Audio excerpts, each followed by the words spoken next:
음식이 귀하던 시절이 있었습니다.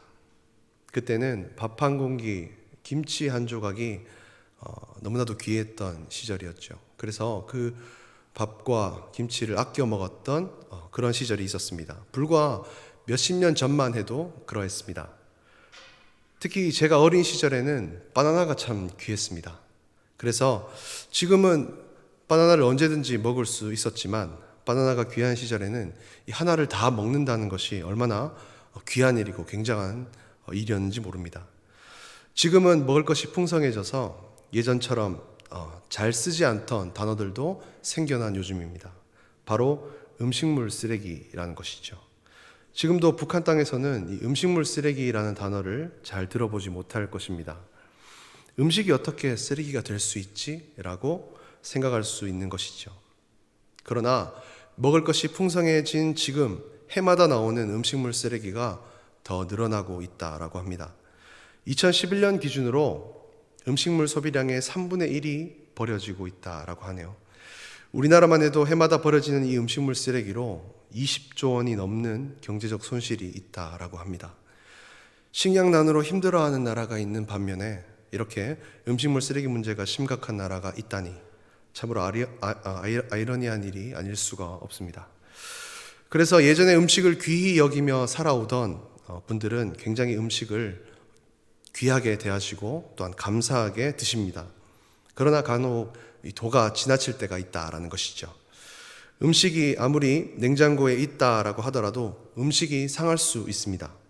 정성스럽게 만들어서 냉장고에 보관하던 음식이 상하게 되면 당연히 아깝게 느껴지게 되죠. 그러나 건강을 생각해서 상한 음식을 먹어서는 안 됩니다. 저희 부모님이 잘 하시는 말씀이 있습니다. 바로 상할락한다입니다. 음식이 상하면 상했지 상할락하는 게 어디 있겠습니까? 그러면서 상한 음식이 아까워서 이것을 먹기라도 한다면 큰 탈이 나는 것이죠. 이렇듯 상한 음식은 먹을 수 없습니다. 상했다라는 이 뜻은요, 바로 변질되고 부패한 것을 말합니다. 다르게는 옷이 상하거나 몸이 상하다라는 말로 이 상했다라는 표현을 할 수 있습니다. 다시 말하면 이 상했다라는 표현은 부정적인 표현입니다. 오늘 말씀에 하나님께서는 상한 심령을 구한다라고 말씀하십니다. 아니, 하나님께서는 거룩하시고 완전하신 분이시기 때문에 상한 심령보다는 깨끗한 심령, 바른 심령, 거룩한 심령을 찾으셔야 하는 것이 아니겠습니까? 그런데 오늘 본문에서는 상한 심령을 원하신다라고 기록되어 있습니다. 바로 상한 마음을 원하신다라는 것이죠. 왜 그럴까요? 이것은 예수님의 말씀에서 힌트를 얻을 수 있습니다. 마가복음 9장 17절에 이렇게 나와 있습니다. 예수께서 들으시고 이르시되 건강한 자에게는 의사가 쓸데없고 병든 자에게라야 쓸데있느니라. 아멘. 그렇습니다. 바로 병든 자를 찾으시는 하나님의 모습을 우리는 발견할 수 있다라는 것이죠. 자신이 병든 것을 깨닫고 병을 고칠 수 있는 것을 모든 방법을 찾는 것은 이 병든 자에게는 당연한 일이 될 것입니다. 그러한 간절함을 가진 자를 오늘 하나님께서는 찾으신다라고 기록하고 있는 것이죠. 그러나 건강한 사람에게는 의사가 필요 없습니다. 건강한 사람에게도 의사가 필요 없지만 자신이 병에 든 줄도 모르고 건강하다라고 착각하는 자들에게도 의사가 마찬가지로 필요 없습니다. 마음이 상한 것을 모르는 사람에게도 마음을 치료하시는 하나님의 손길이 필요 없다라고 느껴지는 것이죠. 하나님께서는 진심으로 하나님을 갈망하는 자에게 은혜를 더하여 주신 줄 믿습니다. 그렇기에 오늘 우리에게는 바로 이러한 상한 심령이 필요한 것입니다. 오늘 본문은 다윗의 시입니다. 성경에서 다윗만큼 하나님의 은혜를 많이 누린 사람이 또 있을까요? 다윗은 하나님을 신뢰하며 하나님을 온전히 따랐다라고 성경에 기록하고 있습니다. 그래서 하나님께서는 다윗을 보고 하나님의 마음에 합한 자라고 말씀하셨습니다. 그만큼 다윗은 하나님을 바라보는 자였고 하나님을 기쁘시게 하는 자였습니다. 그가 양을 치던 목동의 때부터 줄곧 하나님의 일하심을 경험했던 다윗이었습니다. 사나운 들짐승의 위협으로부터 보호하심을 늘 경험했던 다윗의 모습이었습니다. 하나님을 모욕하던 블레셋의 장수 골리앗을 참을 수 없었던 다윗이었습니다. 만군의 여호와의 이름으로 나아간다라고 선포하고 그를 쓰러뜨린 다윗의 모습이었습니다. 이런 놀라운 승리를 경험했지만 다윗은 사울 왕에게 쫓기는 신세가 되었고 언제 죽을지 모르는 그러한 죽음이 기다리고 있는 처참한 상황 가운데에도 놓였던 다윗의 모습이었습니다. 이러한 짜릿한 승리의 경험 속에서도 하나님의 위대하심을 경험할 수 있지만 어렵고 힘든 상황으로 인해 죽을 위기에 처하게 된다면 그로 인해 하나님을 찾을 수 있는 간절함이 다윗에게 더하여진다라는 것입니다. 간절하게 하나님의 도우심을 구하게 되고 하나님만을 바라보게 되는 것, 우리의 심령이, 우리의 모든 삶이 약하여져 있을 때 하나님을 찾는 것이 당연한 것이 아니겠습니까? 이런 때에 하나님은 다윗에게 놀라운 은혜를 더하셨고 다윗은 결국 이스라엘의 왕으로 추대되게 됩니다.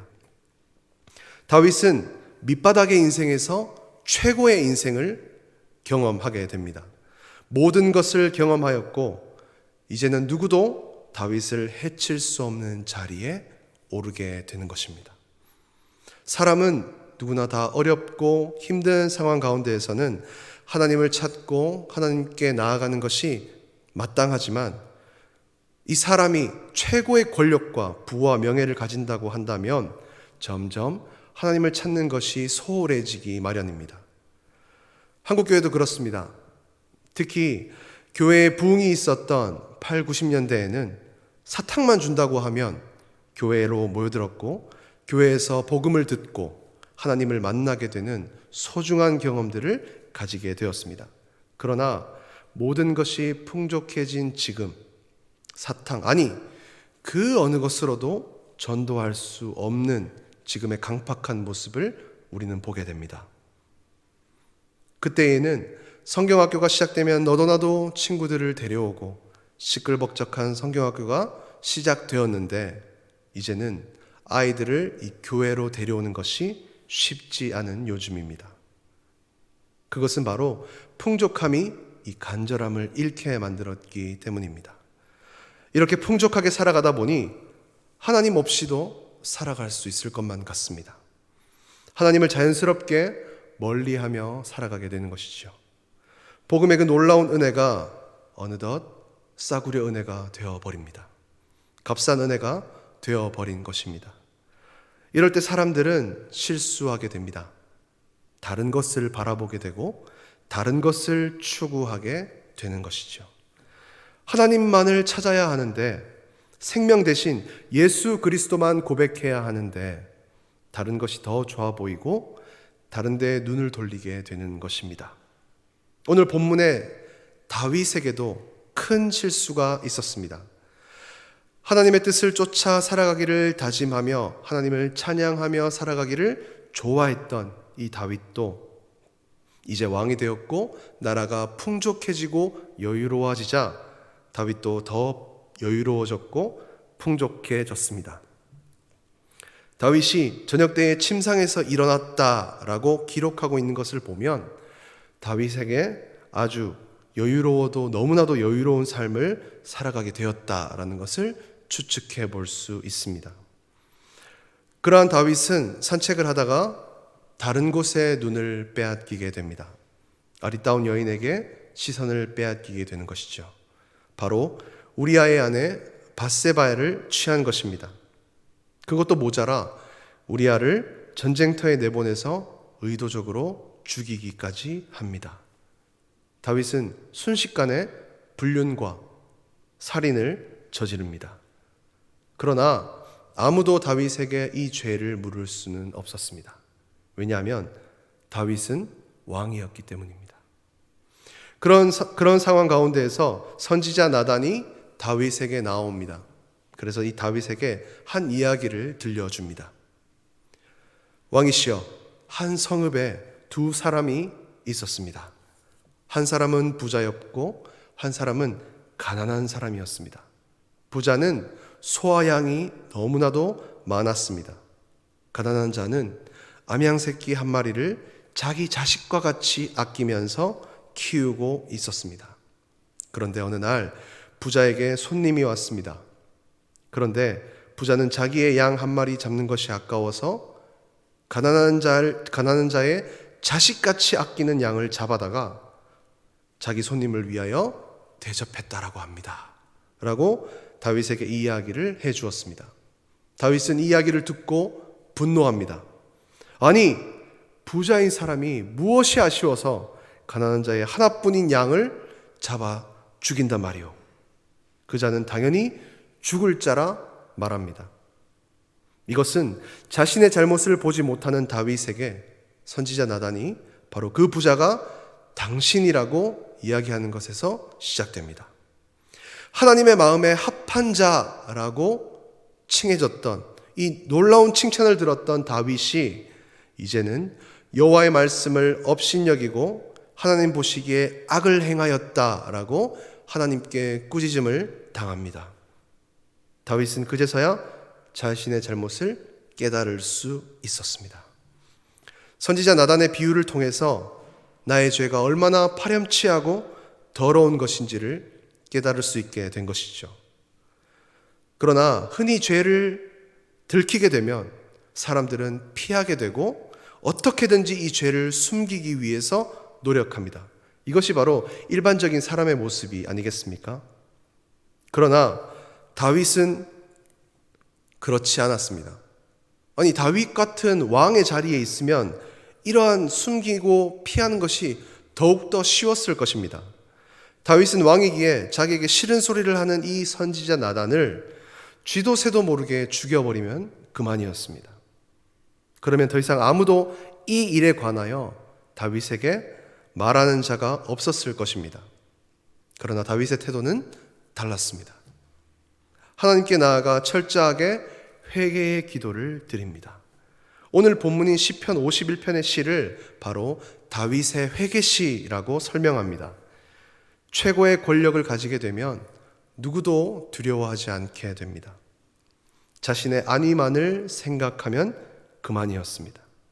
그러나 하나님의 꾸지람을 선지자 나단의 입을 통해서 들었을 때 다윗은 피하지 않았습니다.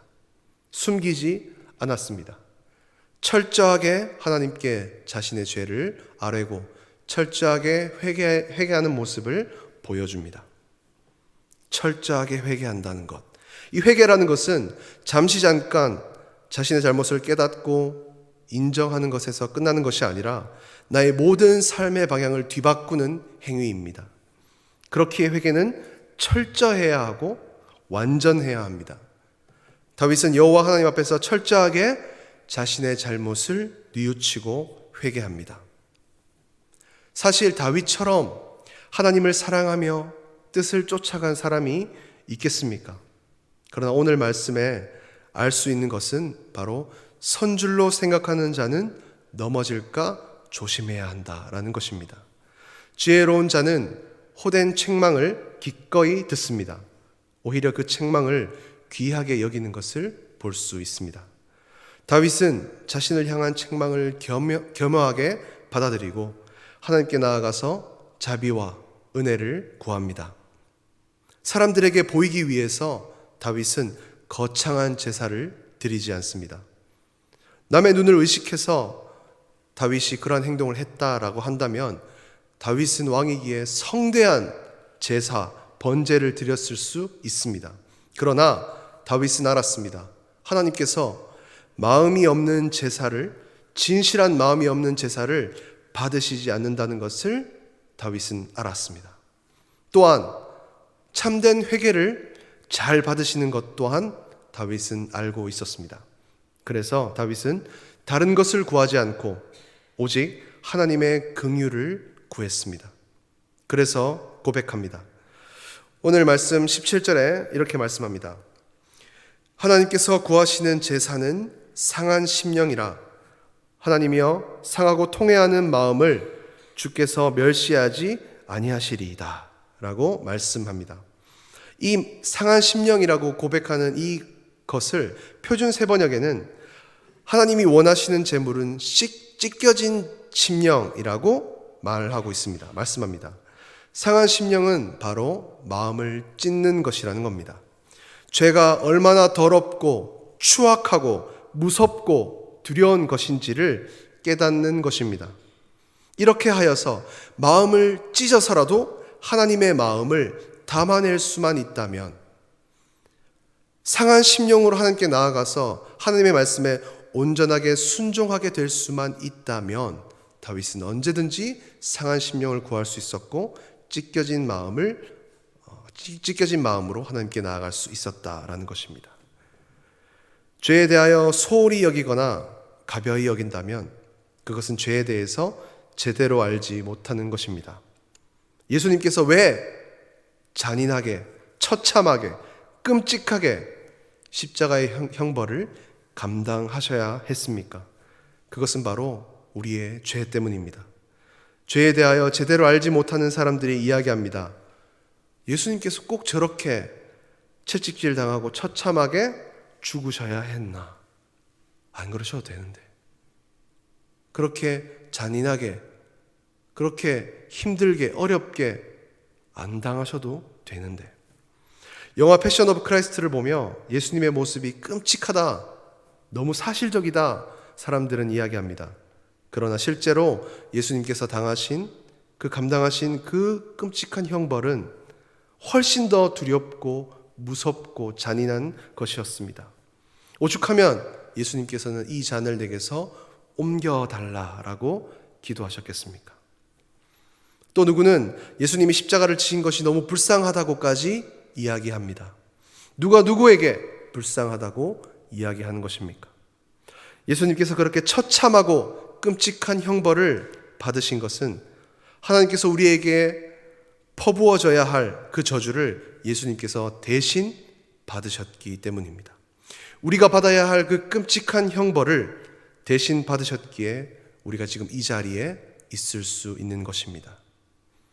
사랑과 자비의 하나님이시지만 공의로우신 하나님을 우리는 깨달아야 한다라는 것이죠.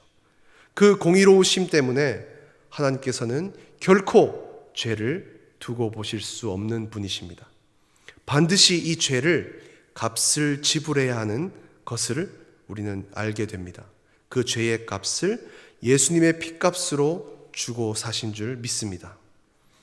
다윗은 죄의 중함을 알았고 이 죄를 어떻게 해결할 수 있는지 잘 알고 있었습니다.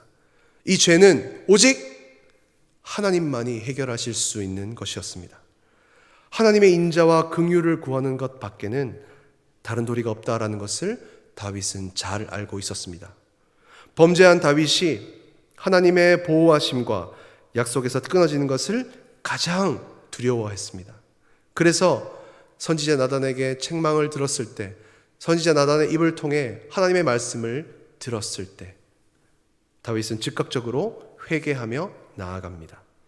이로 인해 다윗은 다시 솔로몬을 통해 하나님의 왕국을 이어갈 수 있게 됩니다. 18절과 19절에는 이렇게 말씀합니다. 주의 은택으로 시온의 선을 행하시고 예루살렘 성을 쌓으소서. 그때에 주께서 의로운 제사와 번제와 온전한 번제를 기뻐하시리니 그때에 그들이 수소를 주의 제단에 드리리이다. 아멘. 하나님께서 구원의 은총을 베풀어 주셔서 그 은혜에 감사하여 온전한 제사를 드릴 수 있게 해달라는 간구의 기도를 드리고 있는 것입니다. 그렇습니다. 우리는 은혜가 아니면 도저히 살아갈 수 없는 존재인 것입니다. 오늘 본문에서도 은혜가 아니면 도저히 살아갈 수 없는 존재임을 다시 강조하는 말씀으로 이 18절, 19절을 기록하고 있는 것입니다. 온 세상을 다스리는 하나님의 주권을 인정하는 우리 성도님들 되시기를 소망합니다. 살아보니 돈만한 게 없더라. 살아보니 권력이 좋더라. 살아보니 사람이 좋더라. 다른 것을 바라보지 않기를 소망합니다. 오직 주님의 주권을 인정하고 주님의 다스리심을 인정하는 남산의 성도님들 되시기를 소망합니다. 성도는 그리스도 안에서 하나님의 인자하심과 긍휼을 쫓아 살아가는 자입니다. 구원의 은혜를 입은 자로서 하나님을 기쁘시게 하는 제사를 마땅히 드려야 하는 것입니다. 그것이 바로 상한 심령이라는 것입니다. 나의 죄를 철저하게 회개하고 하나님의 거룩하심을 따라 거룩한 삶을 살아내는 우리 모든 남산의 성도님들 되시기를 주님의 이름으로 축원합니다. 아멘. 기도하겠습니다.